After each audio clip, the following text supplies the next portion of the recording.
Hello YouTube, it's me John Avenger once again. Let me wear my hat and welcome back to another running time month movie review.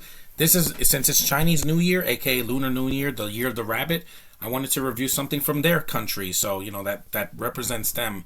That's the 2020 version, yes, the worst year ever, live action Disney version of Mulan. Yes, I haven't seen this one. I just finally saw it on Disney Plus because it was, this was not in theaters in the US because of COVID.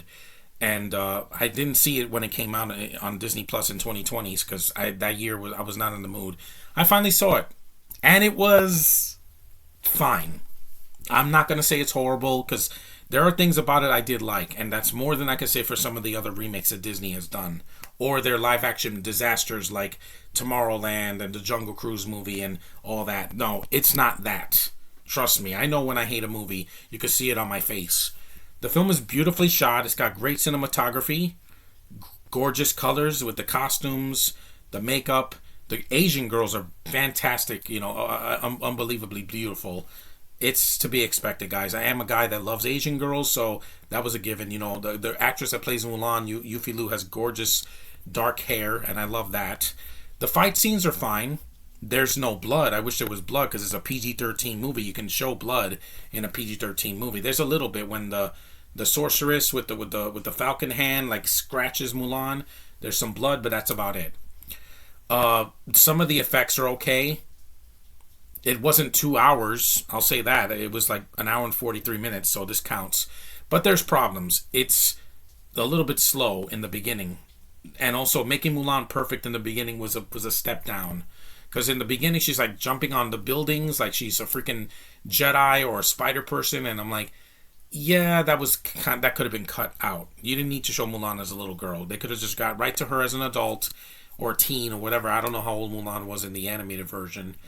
And, show her be graceful. I don't want it to be a copy of the 1998 film because that one's superior because it's animated and it's more beautiful and had more personality. This movie needed more of that. The guys had personality. The other soldiers, the chubby one, Yao, and Shang, the new version of Shang, they had personalities. They were at least trying. They had smiles on their faces. They expressed themselves. They weren't stone-eyed, They were at least trying. But the movie needed more. That Phoenix did not need to be in the film. Either put Mushu in there or just, have some other character, a new, comic relief character. I know they wanted to take it seriously, but putting a joke in there was not going to kill it. Jokes only hurt a movie when they overdo it. Batman and Robin, Love and Thunder, even Punisher Warzone. They put comedy in an R-rated bloody movie, and it took me out of it. Here, it needed like some humor just to lighten things up a little bit. Zima is fine as the dad. I like him on Kung Fu. He plays that role really well. They kind of underused Mulan's sister, but again, this is not about her. It's about Mulan, and it's directed by a New Zealand director. She did fine shot-wise. She shot the film very well, but she doesn't know how to direct certain actors. Because with Yuffie Liu, I'm like, I know that there's a good actress in there when she cries, and when she's fighting, and when she does smile, but she needed to smile more or express herself more, like, show some concern. I mean, the animated version, Mulan cuts her hair off and then she feels that. She's like, I don't want to do this. But in this version, no, she doesn't cut her hair off. There were changes that were done better and there were changes that were not. I mean, the songs, I can live without the songs. I prefer the songs in the animated version, but you don't want to put songs, that's fine. But the cutting of the hair was symbolic. Like, she's got to do that to look more like a boy. Here, she just wraps her hair in a bow, in a little bow, and nobody notices. And in this version, instead of getting slashed like in the animated version where there's blood and they find out she's a girl, in this version she just like takes her armor off, goes to battle for the guys, for the emperor, and then she just shows up in her long hair, beautiful hair, and a red robe. And I'm like, yeah, no, that didn't work. It felt a little flat. Also here they have Chi, aka the Force, where Mulan could do all these crazy things, jumping and flipping and kicking arrows because she has the Force. I'm like, that wasn't needed. In the animated version, it was much better. You didn't need Chi. I mean, this isn't Shang-Chi or Avatar The Last Airbender or Wendy Wu or something. No, you don't have to give them superpowers, guys. It didn't work with the hobo. It doesn't work here. making her OP a little bit. She does get hurt a couple of times, gets slashed, gets an arrow, a star hit in her chest, but she doesn't take as much damage as the Mulan in the animated version did. But like I said, the film's not horrible. Like I said, it's a good looking film, and if you haven't seen it, it's worth one watch. It's not horrible. I don't hate this movie, Josh. I finished it. Ready Player One, I couldn't even finish it because it was so boring. This at least had some humanity. It just needed more of that. More personality, more charm, more freaking, a joke or two wouldn't have killed them. Just saying. And there were a lot of nods to the '98 film.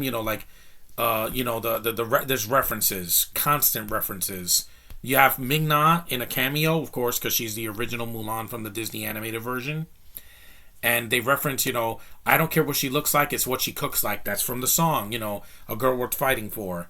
They have the music from the animated movie in the background. There's no singing in it, but yeah, it's just references. I mean, I know that we're gonna do that because Disney does that with every freaking remake, even the darker ones like Pete's Dragon, Dumbo, etc. Yeah, I know the references, guys. I saw Mulan when I was 13 in 1998. This version, it's not a copy. I give it credit for doing something different. Like, you have two villains in this one. You have Gong Li, gorgeous. That woman is 57. She's so smoking hot. Yeah, suck it, Gemma Chan. And then you have Borean Khan, played by Jason Scott Lee. He does fine. I mean, he's more tan than the other people, but he does fine. He looks intimidating. His henchmen do a lot of damage in the movie. They do a lot of collateral damage, and they do fight. They're not cartoons. But yeah, like I said, he gets overshadowed by the sorceress that turns into a bird and then turns into a flock of birds later. And some of the changes worked and some didn't. It's just the way it is with Disney. At least there was nothing gay in it. At least it wasn't like, the wokeness, I could take it or leave it here. It wasn't like Turning Red was too much. They have beautiful animation, good voice acting, but the story did nothing for me. Here, it's the same. It's a similar story. Girl pretends to be a boy, fights in the Chinese army and defeats the Huns. In this one, it's a different version, but you get what I mean. It's basically a lot of the same beats here and there, but it does do something different. Like, the fight scenes are more grandiose, like they're climbing on the walls like Crouching Tiger, Hidden Dragon, but it is what it is. If you want to see it, I say go for it once. It's not going to kill you. I mean, it's an hour and 43 minutes. The animated version was like 80 minutes.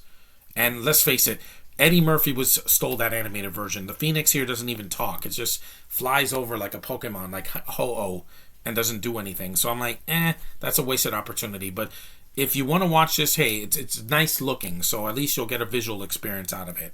So that's more than I can say for Beauty and the Beast, where they sapped the color out and it was boring and it was 2 hours long and it just it missed the mark.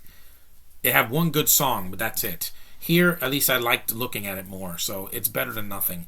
And for Chinese New Year, I could have seen something a lot worse, like Crazy Rich Asians, which has a bento in it. But I digress. Thanks for watching. Take care. I hope you like my new shirt. I just got it today with little birdies on it. Yeah. Year the Rabbit. Take care. Be safe out there. Don't play with fireworks. Enjoy your Chinese New Year, China and the rest of the Chinese community in New York. And I will see you guys in the next review. See ya.